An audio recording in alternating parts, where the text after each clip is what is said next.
Turning 30 was supposed to feel like a milestone. I'd picked a cozy Italian restaurant downtown, the kind with low lights, clinking glasses, and the smell of garlic and laughter in the air. My closest friends were there, and my family sat at the end of the long table: Mom, Dad, my younger brother Luke, and my Aunt Carol.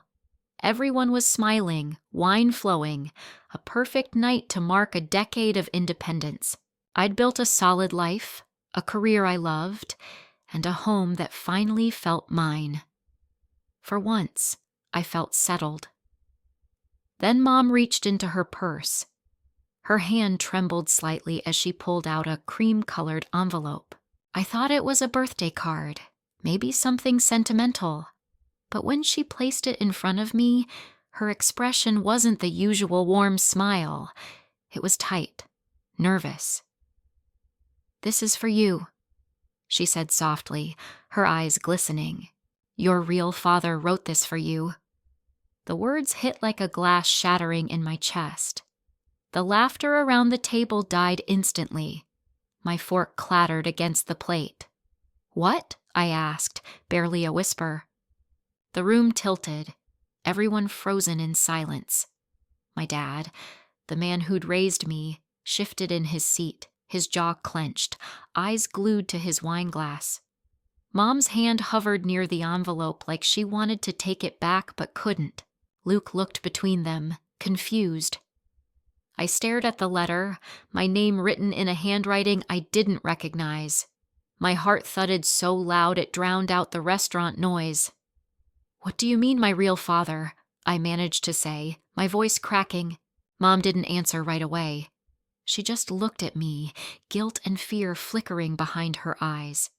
"Please," she said, her voice trembling, "just read it when you're ready." I felt the air leave the room. The candles flickered.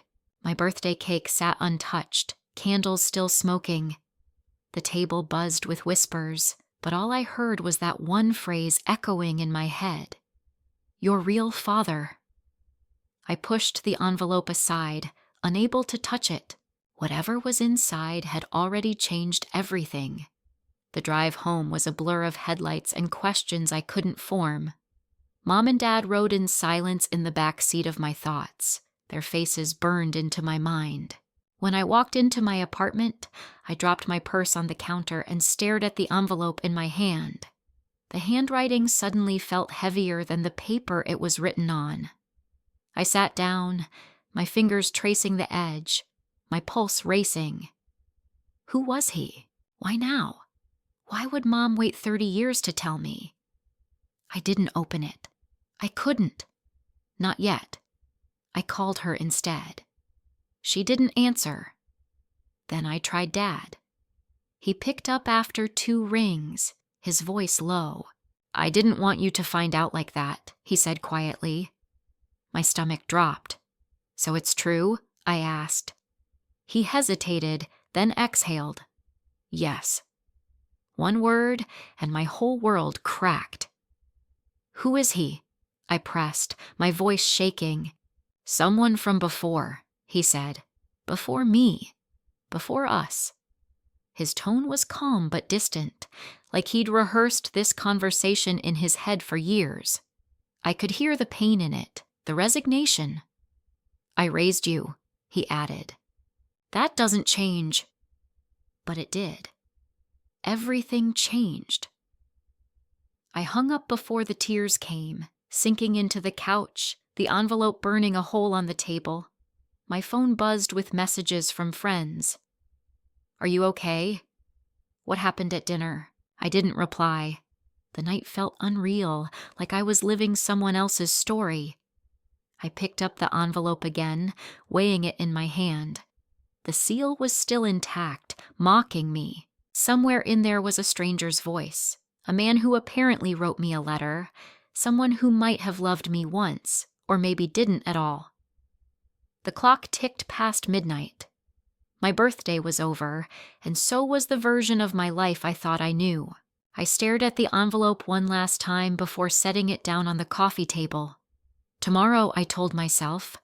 I'd open it tomorrow. But deep down, I knew that once I did, Nothing would ever be the same again. I didn't sleep that night.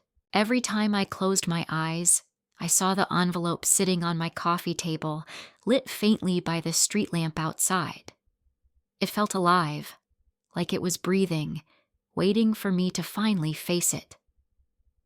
At dawn, I gave in. The seal broke with a soft tear that echoed louder than it should have.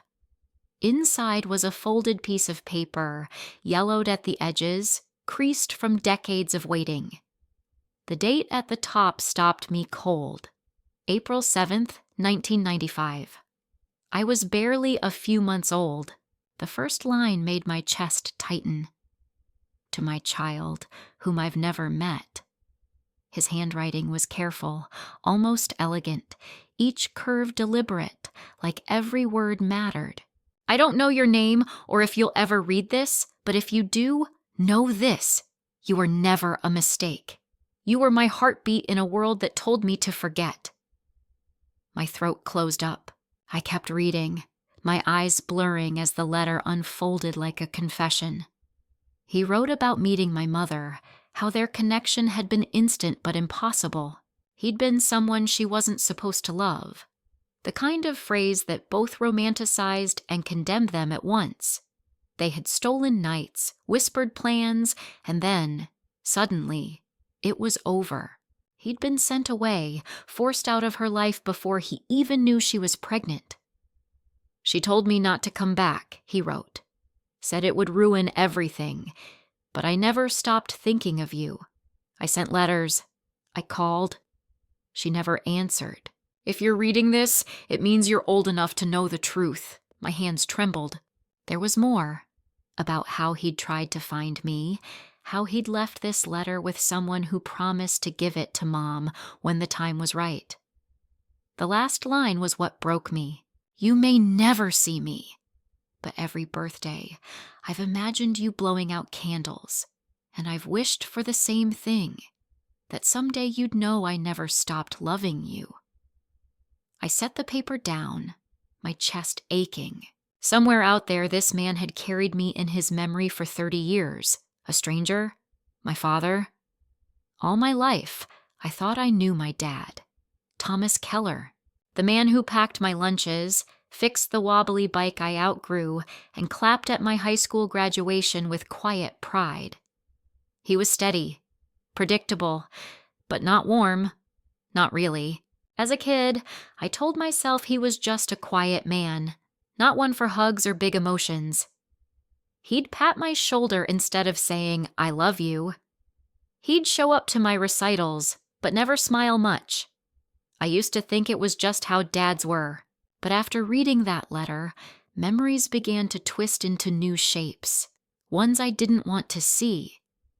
I remembered being 7, overhearing my parents fighting late one night.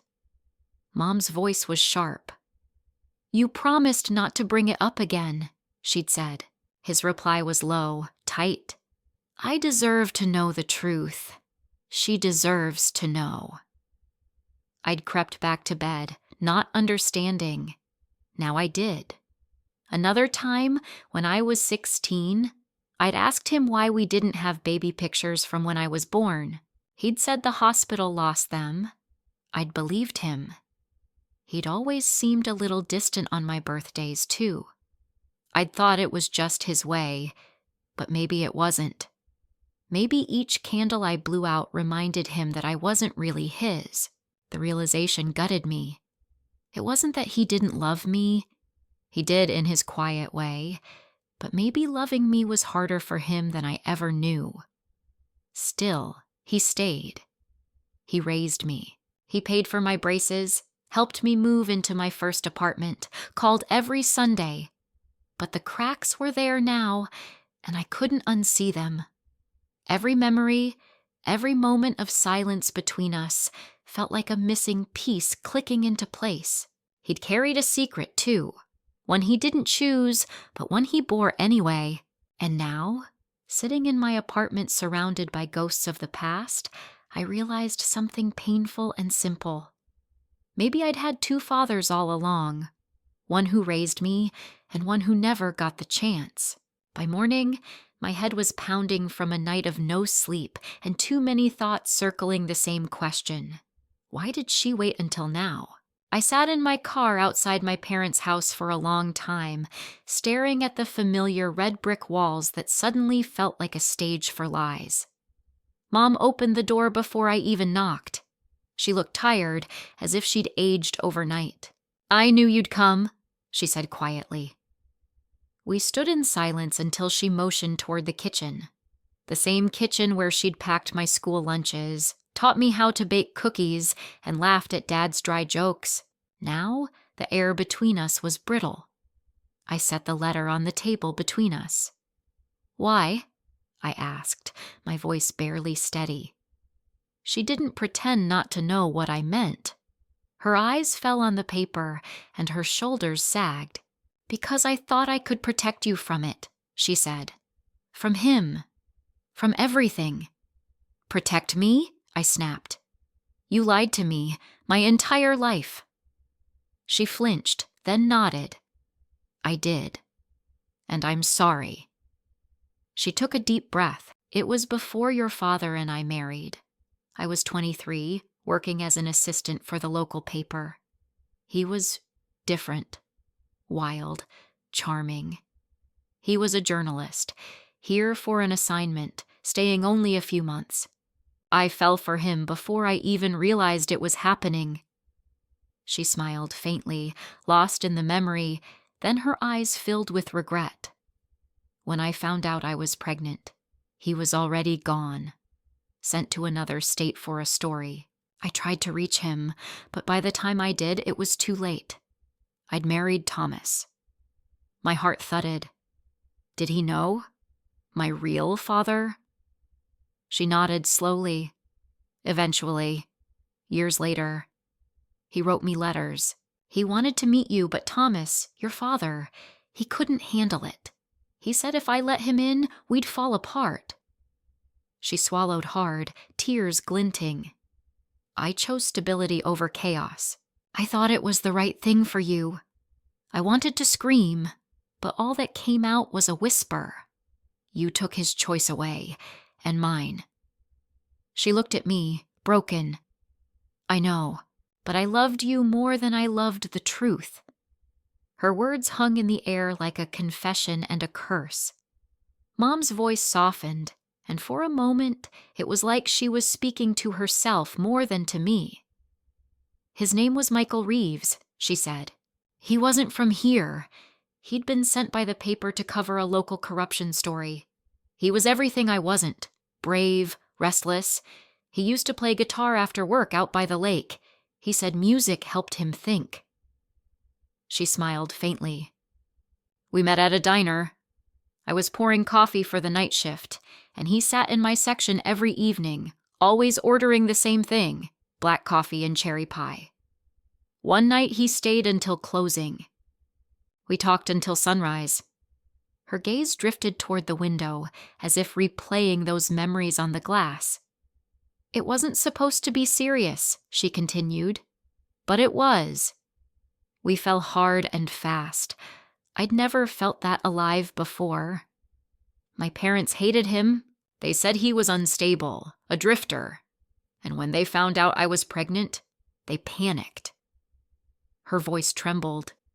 "They said I'd ruined my life, that I needed to marry someone respectable. Thomas was the safe choice. Steady job, local family, clean record. My parents arranged the introduction." I stared at her, my pulse thundering. "You married Dad while you were pregnant." She nodded. "Thomas knew. I told him the truth. He said he'd raise you as his own, but only if I cut all ties with Michael. No contact, no letters, no acknowledgement." "And you agreed?" I asked, disbelief lacing my voice. "I was terrified," she whispered. "I thought I was doing what was best. Thomas gave me stability, and you deserved a home. But when Michael found out years later, he tried to come back. He wanted to meet you. I told him no." She wiped her eyes, her voice breaking. "I told him it would destroy everything." I felt hollow, sitting there, realizing my entire life was built on a pact of silence. "He wrote that letter anyway," I said softly. "He did," she replied, a tear rolling down her cheek. "He said he'd wait until the right time. I just didn't realize the right time would come 30 years too late." After leaving Mom's house, I drove aimlessly through town, the letter lying open on the passenger seat beside me. I'd read it again that morning, needing to see the words with new eyes, to understand what kind of man had written them. This time, I noticed details I'd missed before, lines that hinted at how much he'd fought to be part of my life. "I came back once. Years later," he wrote. "I parked across from the old oak tree near your school. I saw you running with your backpack, laughing with another child. I didn't dare approach, but I knew then you were real. You were happy. That was enough to keep me going." My hands shook as I traced the ink, imagining him sitting in some old car, watching from afar, carrying the weight of a love that had nowhere to go. The letter told a story my mother never did. "I wrote to your grandparents. They returned my letters unopened.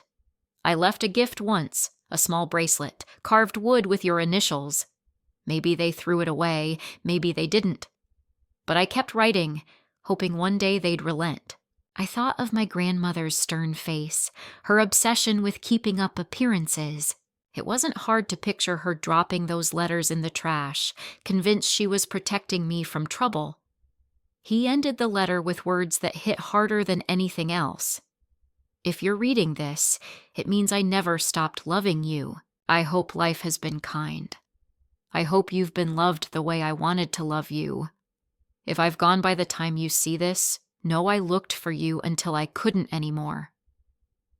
I pressed the letter to my chest, tears burning my eyes. He hadn't just written to me. He'd built a life around a ghost of a child he'd never met. Every year, he'd written new letters, left messages no one would deliver. And all that time, my mother's silence had been the wall between us. For the first time, I felt the enormity of what had been stolen from both of us. Not just years, but a relationship that never had a chance to exist. The next day, I couldn't take the silence anymore. I needed to hear it from him, the man who raised me, who must have known the truth all along. I drove to my parents' house again, my heart hammering as I knocked. Dad opened the door, his face drawn, his eyes wary. "We need to talk," I said. He didn't argue. He just nodded, stepping aside. The air in the living room was thick with unspoken words. "You knew," I said flatly. "Didn't you?" He didn't answer at first. He sat down, rubbing his temples, and finally nodded. "I knew." The words hit harder than I expected. "Since when?" "Since before you were born." He looked up, guilt clouding his face. "She told me everything. I knew what I was agreeing to. I thought I could live with it." My throat tightened. Live with raising someone else's child? His gaze softened. Live with loving you as my own. I froze. His voice cracked on the last word, and for the first time, I saw the weight he'd carried. I thought it would fade. He continued quietly, that I'd stop wondering. But then you were born, and I looked at you, and it didn't matter anymore. I wanted to be angry, but the sadness in his eyes disarmed me. "Why didn't you tell me?" I whispered. He sighed. "Because I promised your mother, and because I didn't want you to look at me and see a lie." My chest ached. "I don't know what to see anymore." He nodded slowly, accepting it. "You see a man who tried," he said, "who made mistakes, but loved you anyway. I loved you like my own, even if you weren't." The words shattered me. I sank onto the couch, covering my face. Anger, grief, love. It all collided at once, choking me. He reached out, hesitating, then placed a hand on my shoulder. It was the same steady touch I'd known all my life. For a long moment, neither of us spoke. The truth was heavy, but underneath it, there was something else. Something that felt a lot like forgiveness trying to take root. After that conversation with Dad, I couldn't stop thinking about the man behind the letter. The father I'd never met, who'd apparently watched me from a distance, who never stopped searching. His name, Michael Reeves, echoed in my head like a song I couldn't forget. I needed to see his face, to know who he was beyond faded ink and half-told stories. That night, I sat at my laptop, the glow of the screen painting the room in pale blue light. My fingers hovered over the keyboard before I finally typed it. Michael Reeves, journalist, 1990s. Dozens of results appeared. Articles, interviews, old newspaper bylines. I clicked through them hungrily, devouring every scrap of information. He'd written about politics, corruption, small-town scandals, truths people wanted buried.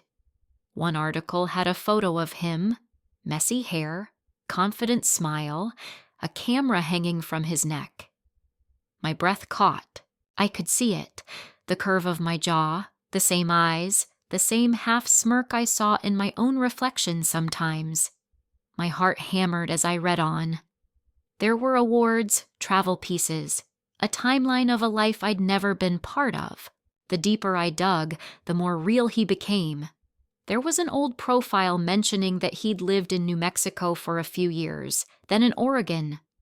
One obscure blog post mentioned a charity project he'd founded for young writers. It listed a contact email, probably ancient, maybe inactive. But it was something. I stared at the screen for a long time before typing a message. Hi, my name is Emily Keller. I believe Michael Reeves may have been my father.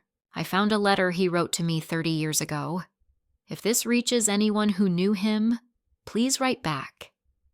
I just want to understand who he was. My finger hovered over send. It felt like crossing into another life. Finally, I clicked. The email whooshed into the void, and suddenly my apartment felt too quiet, too heavy with expectation. I left the laptop open and paced the floor, wondering if it would bounce back undelivered. Or worse, if no one would ever see it.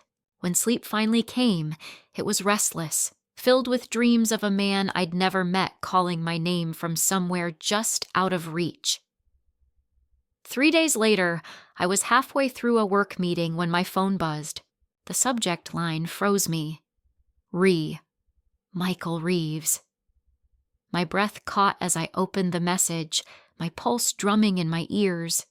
The email began simply, "Hello, Emily. My name is Susan Reeves.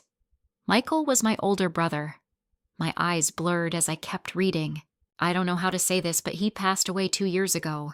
He talked about you often, every birthday, every Christmas, every time he saw a child with eyes like his. He never stopped hoping you'd find him someday." I sank back into my chair, the room spinning. I didn't realize I was crying until a tear hit the screen. He was gone. I'd found him too late. But as I read on, something inside me stirred, a thread of connection that still lived. He left behind journals, letters, and photos, boxes of them. He wanted you to have them if you ever reached out. And there's something else. You have a half-brother. His name is Ryan. He knows about you and would like to meet if you're open to it. My heart clenched. A half-brother. Another piece of family I never knew existed. Susan's words were kind, measured, written by someone who understood the weight of what she was delivering. Michael never gave up on finding you. When he realized he might not, he made me promise that if you ever came looking, I'd tell you everything. You were his greatest what if. I reread that line until it blurred. His greatest what if. It felt like both a blessing and a wound. I typed a shaky reply, thanking her, asking if we could talk. When I hit send, I sat in silence, letting it all sink in. The man who'd written to me, who'd loved me from afar, was gone. But his voice had found me anyway, carried across decades by the sister who refused to let his promise die. And somewhere out there, a brother I'd never met was waiting, ready to fill in the missing pieces of a story I was finally brave enough to uncover. I met them on a Sunday afternoon, the kind of day that feels like it's holding its breath. The cafe was small, quiet, tucked between a bookstore and a florist, the kind of place you could almost hide in. I spotted Susan first. She was waiting by the window, a woman in her late 50s with soft gray hair and kind eyes that studied every face that walked in until they found mine. When she smiled, something in me twisted. It was the same crooked grin from the photo I'd seen of Michael Reeves, the same one I saw in the mirror sometimes. "Emily?" she asked, her voice trembling as if she'd been waiting her whole life to say my name. I nodded. "Hi." The word felt too small for everything it meant. We sat awkward at first, the air thick with unspoken emotion. Then she reached into her bag and placed a small stack of photos on the table. "He kept these," she said. My hand shook as I picked them up. The first was of a younger man, Michael, standing near a lake, camera slung around his neck, sunlight catching his smile. In another, he was holding a guitar, head thrown back mid-laugh. And then there was one that stopped me cold. Him sitting at a desk, a photo of a baby tucked in his journal. Me. "He said that was his favorite one," Susan whispered. "He always called you his brightest what if." My throat burned. Tears blurred the photo. "He looks happy," I managed. "He was. But he was also heartbroken," she said softly. "He tried to reach out so many times. When he realized he couldn't, he poured everything into his work and into Ryan." She motioned toward the door, and a tall man in his late 20s walked in, hesitant, carrying a small box. "Emily," Susan said, "this is Ryan." He smiled nervously. "Hey," he said, his voice low, uncertain. "I think we might be family." Something about his eyes, our eyes, made my chest tighten. He opened the box and handed it to me. Inside were letters, photographs, and a small wooden bracelet carved with my initials. "He said you'd find your way home one day," Ryan said quietly. That was it. The tears came, hot and unstoppable. I covered my mouth, laughing and crying at once. "I see him in you," Susan whispered.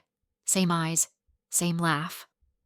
I didn't know how to respond, so I just nodded, clutching the bracelet like it was the only thing keeping me from falling apart. It was a week later when Mom called. I stared at her name on my phone for a long time before answering. Her voice was quiet, small in a way I'd never heard before. "Can we talk?" she asked. I hesitated, but something inside me, maybe the part that still wanted to understand, said yes. We met at the same kitchen table where everything had unraveled weeks before. She looked exhausted, her eyes rimmed with guilt. "You met them," she said softly. I nodded. "Susan and Ryan. They showed me pictures. Letters. He really loved you." Mom swallowed hard. "I know," she said, her voice breaking. "I never stopped thinking about him, but I couldn't see past my fear. I was scared of losing everything. My family, my reputation, you." She twisted her hands together, the silence between us sharp enough to cut through. "Your grandparents made me believe love wasn't enough," she continued. "I let them control me. I thought I was protecting you, but really, I was protecting myself from the shame they planted in me." Her words stung, but beneath the pain, I heard something real. Remorse. "You didn't just protect yourself," I said quietly. You erased him. And me." Her tears fell freely now. "I know. And I'll never forgive myself for that." She reached across the table, her hand trembling. "You have every right to hate me, but please believe me when I say I did love you. I just didn't know how to love you without lying." I sat in silence, torn between fury and empathy. I thought about Michael's letter, about the line where he said he never stopped loving her, even when she shut him out. For the first time, I realized how heavy that kind of love must have been for both of them. "I met your son," she whispered suddenly. "Ryan, he looks like you." The mention of him caught me off guard, softening something inside me. "I want to meet him someday," she added, "if that's okay." I looked at her, this woman who'd built walls to survive, and for the first time, I saw her not as the keeper of secrets, but as someone broken by them. Forgiveness didn't come right then. But as I reached out and placed my hand over hers, I felt the first small crack in the armor between us. It wasn't absolution. It was the beginning of it. A week after meeting Susan and Ryan, a package arrived at my door. Plain brown paper, no return address. Inside was a small wooden box, old but beautifully made, polished smooth by time. A note on top, written in neat cursive, read, "He wanted you to have this." My hands trembled as I lifted the lid. Inside were pieces of a life I'd only just begun to understand. Fragments of a man who had always existed somewhere out there, half ghost, half dream. There were journals filled with cramped handwriting, pages stained with coffee and weather. The first one began, "For my child, if you ever find this, I want you to know who I was, not the story others told." I spent hours flipping through them. He wrote about chasing stories across small towns, about the thrill of uncovering truth and the loneliness that came after. There were sketches, too. Quick pencil drawings of faces, city skylines, even a small one of a child's hand clutching an adult's finger. Beneath it, he'd written, "One day, I hope I'll get to hold yours for real." I pressed my palm against the page, tears welling up. Beneath the journals was an old flash drive. Ryan had told me there were recordings, pieces of Michael's voice he'd saved. I plugged it into my laptop, and within seconds I heard him. "If you're listening to this," his voice said, rough but gentle, "it means I didn't get to tell you in person. But I want you to know something. Life isn't perfect. I wasn't perfect. I made mistakes. But I loved your mother, and I loved you. That love never stopped." Hearing his voice cracked something open in me. It wasn't the grand cinematic reunion I used to imagine as a child. It was something quieter, more real. I wasn't mourning a stranger anymore. I was getting to know my father, the flawed, restless, passionate man he'd been. The box became a bridge between us, the father who'd written across decades, and the daughter who had finally found him. Each page, each note, each sound of his laughter on those recordings built a story that felt whole. It wasn't the one I grew up with, but it was mine now. Months passed, and life began to settle into something that resembled peace. The chaos had faded into reflection, like dust finally settling after a storm. One quiet evening, I sat by the window with a cup of tea and pulled out the letter that had started it all. The paper was creased and fragile now, edges soft from being opened so many times. I read it again, line by line. But this time, it didn't sting the way it used to. The pain had softened into something else. Gratitude. The words that once broke me now felt like a gift. "If you're reading this, it means I never stopped loving you." I smiled through the tears. He'd kept his promise. Somehow, love had found its way through the years, through the silence, through every barrier that tried to bury it. I folded the letter gently and set it beside the journals. Then, for the first time, I picked up my own pen. I took a fresh sheet of paper and began to write. To the father I never met, but who always loved me. The words flowed easily. I told him about Mom, how we were trying to mend what was broken.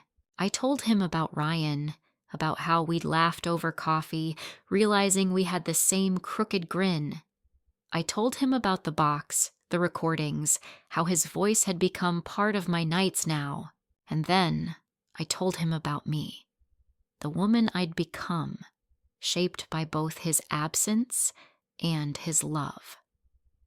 You didn't get to raise me, I wrote, but you helped me become who I am anyway.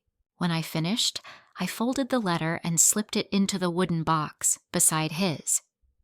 2 letters, one from him, one from me, finally side by side. I closed the lid and ran my hand over the grain, feeling the weight of peace. For years, I'd lived with questions that haunted me. Now I had answers, even if they weren't perfect. Maybe that was the point. Love doesn't always arrive the way we expect it. Sometimes it waits, quietly, until we're ready to see it for what it really is. Not lost, just delayed. It was early spring when I finally went to see him. The morning was quiet, a pale mist clinging to the grass as I walked through the rows of weathered headstones.